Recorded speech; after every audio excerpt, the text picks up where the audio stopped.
Mes chers étudiants, bonjour. Soit la fonction f définie sur l'intervalle 0,1 jusqu'à l'ensemble des nombres réels R. Cette fonction est continue telle que f de 0 est égal à f de 1. Question. Montrer qu'il existe un C appartient à l'intervalle 0, 1 sur 2 tel que f de C est égal à f de C plus 1 sur 2. Tout d'abord, on remarque que l'intervalle 0, 1 sur 2 est dans l'intervalle 0, 1. Donc, cette question est une application directe de théorème de valeur intermédiaire. Alors, prenons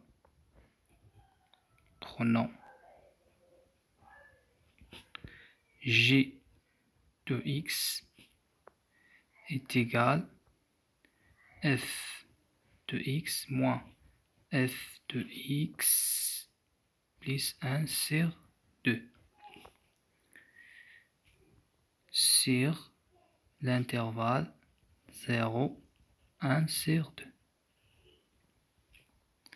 Alors, la fonction g de x est définie sur l'intervalle 0, 1 sur 2 par le terme suivant, f de x moins f de x plus 1 sur 2.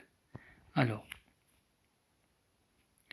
on calcule l'image de point 0. G de 0 est égal à f de 0 moins f de 0 plus 1 sur 2 est égal à f de 0 moins f de 1 sur 2. On calcule l'image de g de 1 sur 2.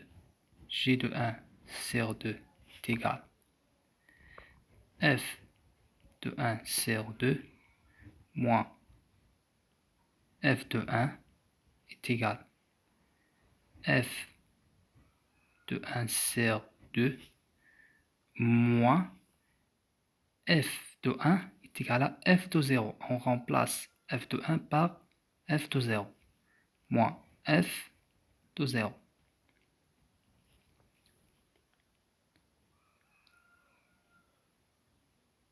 On facteur par moins 1 facteur f de 0 moins f de 1 sur 2.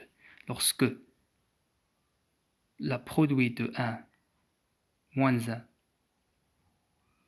facteur moins 1 est égal à 1. Cet terme, comment est égal? Moins f de 0 moins f de 1 sur 2, c'est moins g de 0.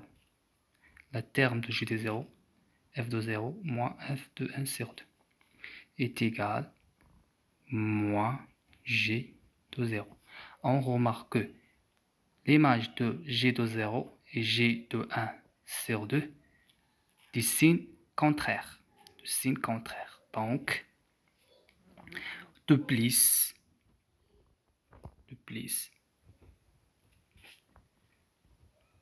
on a g et continue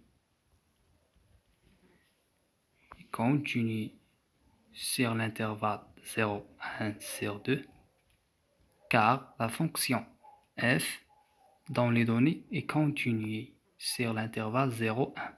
Et l'intervalle 0, 1 sur 2 dans l'intervalle 0, 1. Donc, d'après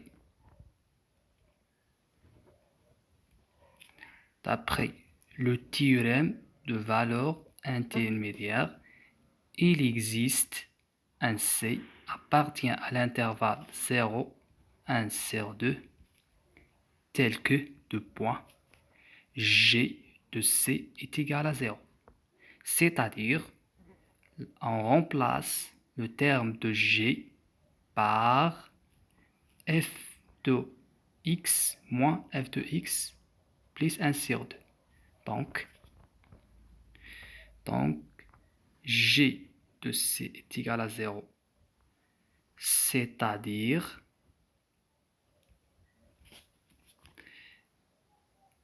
f de C moins f de C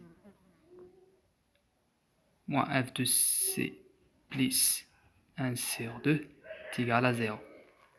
Donc,